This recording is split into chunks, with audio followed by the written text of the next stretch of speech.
So welcome to the latest edition of the G.O.A.T Football Review Show. I'm your host, Goma Victor Hines, and as always, it is a pleasure having you join me on this show.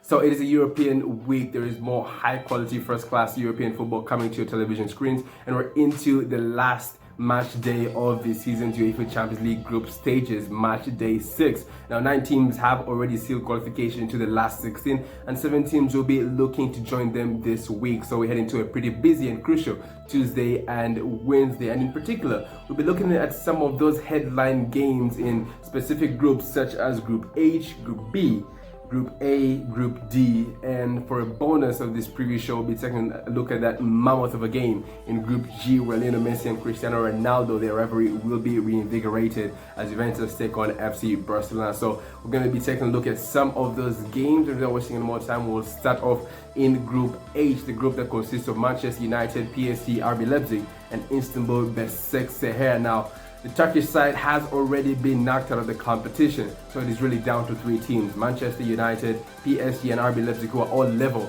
on 9 points. Now heading into the Tuesday fixtures, all teams have the chance of qualifying into the last 16, but also all teams liable to dropping out and dropping into the Europa League. Now this is how it stands as we speak. Now, Real Madrid, first and foremost, RB Leipzig take on Manchester United in Germany, while PSG go up against Istanbul Başakşehir. Now, here are all the possible scenarios. Manchester United need only 1 point to seal qualification.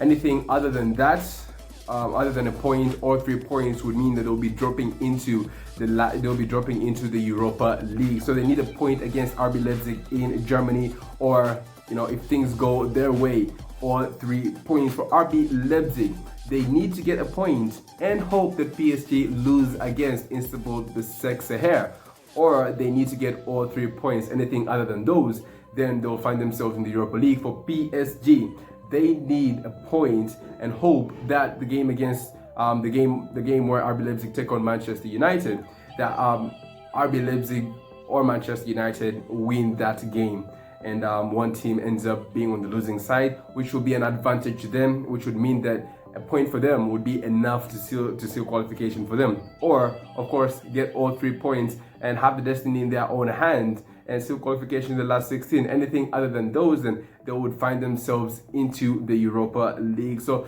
there are plenty of possibilities for each and every one of these teams, but the bottom line is they need to get points. No one has to be on the losing side. They all know that anybody who loses today most likely will find themselves into the Europa League. So they need either a point or they need all 3 points. Now, looking at the games in them by themselves, RB Leipzig taking on Manchester United.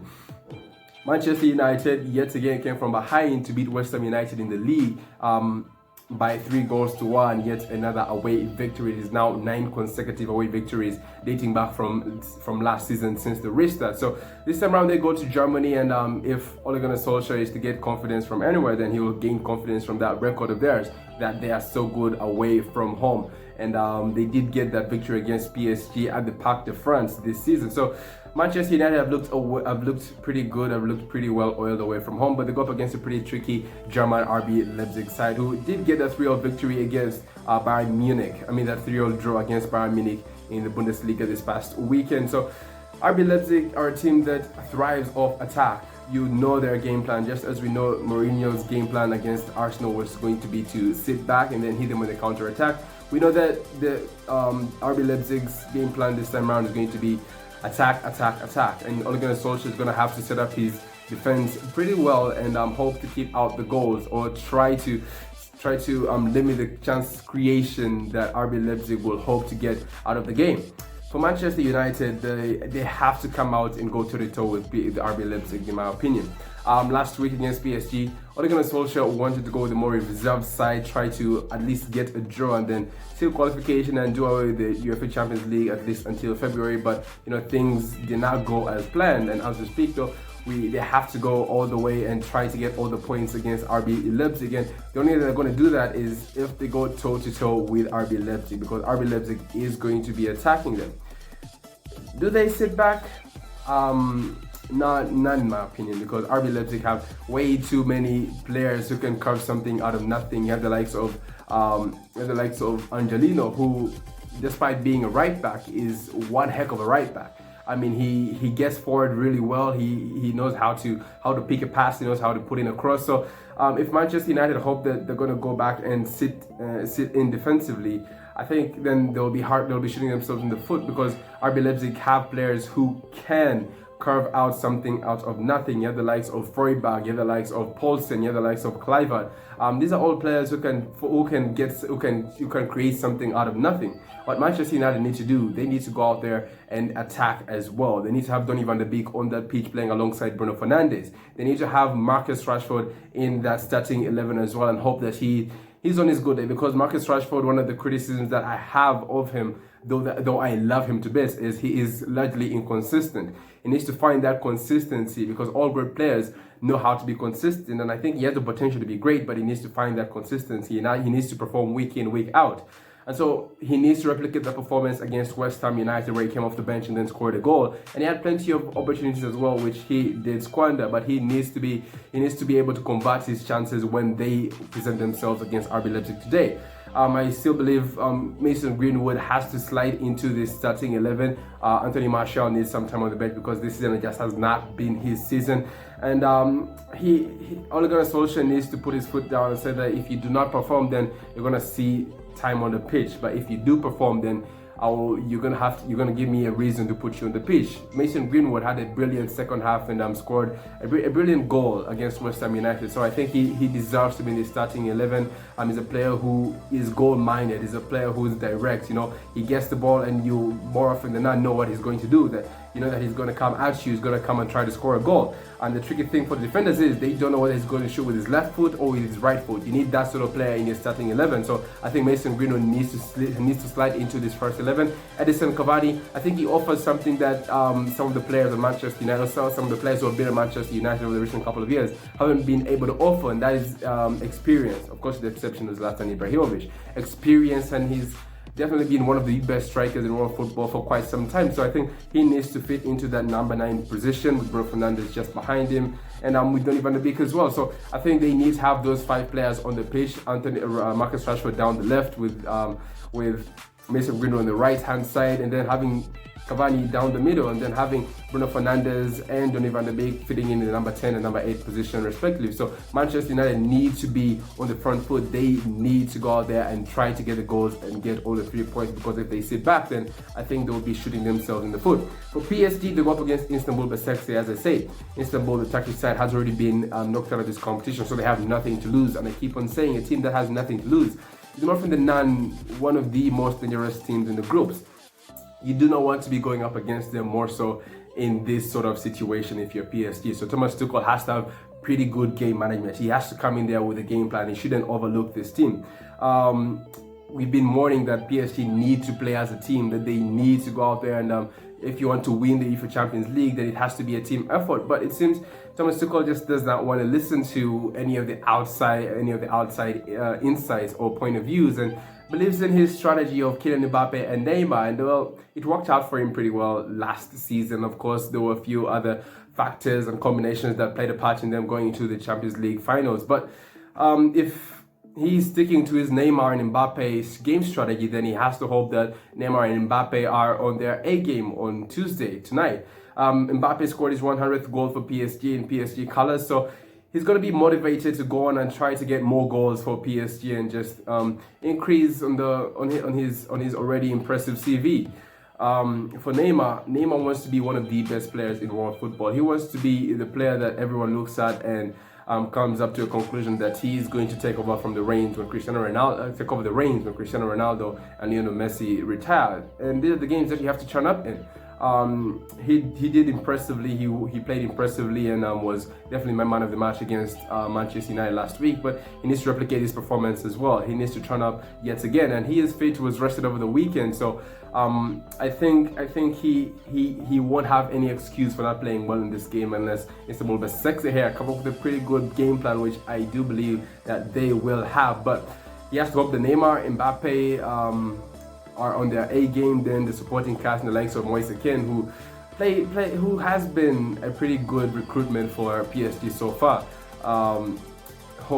He has to hope that Moise Kean as well on the likes of Angel Di Maria play a very good supporting cast to PSG, but it's a pretty tricky game for all the teams involved, most especially for all the teams who are trying to get into the last 16, PSG, Manchester United and RB Leipzig. But it is a match week, and it's a group stage that it is a group that I will definitely be keeping an eye out for this Tuesday.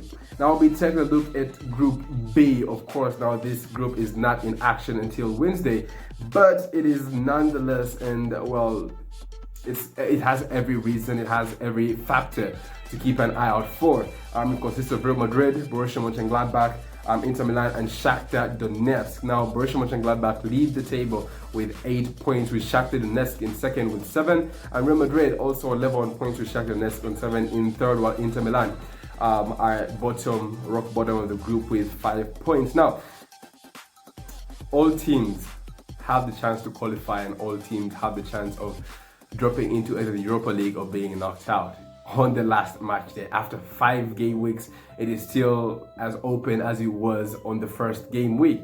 Now, Borussia Mönchengladbach go up against Real Madrid, and they need only a point to seal qualification. For Real Madrid, they need to get a victory. They need to get a victory because this is the scenario. Borussia Mönchengladbach need a point or a victory to seal qualification. Anything other than that could spell them dropping into the Europa League, or even most likely being knocked out. Real Madrid need a victory and hope that Shakhtar Donetsk lose against Inter Milan, or they can get a draw against Borussia Mönchengladbach and hope that Shakhtar Donetsk and Inter Milan Shakhtar Donetsk and Inter Milan ends up in a goalless draw or something. And if Inter Milan can beat Shakhtar Donetsk and then Real Madrid and Borussia Mönchengladbach draw their game, then Real Madrid have a very good opportunity of going through. For Inter Milan, they do have an opportunity of going through as well. I mean, if they beat Shakhtar Donetsk and Real Madrid fail to win against Borussia Mönchengladbach, then they could find themselves into the last 16. So there are plenty of possibilities and plenty of alternate routes and possibilities for each and every one of these teams. But the bottom line is, just as the group H, they have to get the victory. Each and every team knows that whoever is on the losing end stands the most chances of getting knocked out or dropping into the Europa League. Now we'll look at Real Madrid against Borussia Mönchengladbach. Borussia Mönchengladbach come off a 2-2 draw in the Bundesliga this previous weekend, while Real Madrid got a 1-0 victory over Sevilla. I think what made it even more impressive was that they got a clean sheet, given the fact that the defense has been their Achilles heel all season. Now, if they fail to go into the last 16, it will be the first time in 23 years that Real Madrid have failed to go into the last 16. And for a club as big and with the status that Real Madrid have, that is not a situation you want to be in. I mean, they've built a reputation for themselves. This team won 3 successive UEFA Champions League titles from 2017 all the way to 2019. So I mean, they anything other than qualification would spell a huge embarrassment, and I don't see how Zinedine Zidane would actually come back from this, and the fans would definitely be out for their heads. If the board themselves would be scared to sack him, the fans would be demanding for him to be sacked. So Zinedine Zidane knows that this is a very crucial game and that he has to go out there and he has to keep the destiny in his own hands, and that is by getting a victory against Borussia Mönchengladbach. For Inter Milan, well, just like Zinedine Zidane, Antonio Conte's job is on the line. He's been impressive in the Serie A this season so far, but twice in succession dropping the Europa League is not what the board would have hoped for or would have envisioned when they decided to give him the job. So despite him doing so well in the league, I think if he fails to qualify for the last 16, if he drops into the Europa League, or even worse, if he gets knocked out, I think and I believe that he could find himself without a job. So Group B, just like Group H, is equally crucial, and for the managers involved, Antonio Conte and Zidane, they need to get the job done. For Shakhtar Donetsk and Borussia Mönchengladbach, if they can manage to get themselves into the last 16, well, what a feat that would be. And well, for us neutrals, that is something that I'd love to see. I won't lie, I'd like to see some drama happening this season in UEFA Champions League. We've seen drama in the Premier League, but we haven't seen drama in the Champions League so far. So I want to see a little bit of drama, maybe in Group H. I'm a Manchester United fan of sorts, so I mean, as long as Manchester United is safe, I'd like to see maybe maybe PSG and RB Leipzig really battle it out. But for the likes of Group H, I mean, Group B, I'm really a neutral. I really want to see some drama happening, but Real Madrid have more than enough to get the job done, and so do Inter Milan. But if anything other than that happens, then well, we could be in for one heck of a Champions League campaign.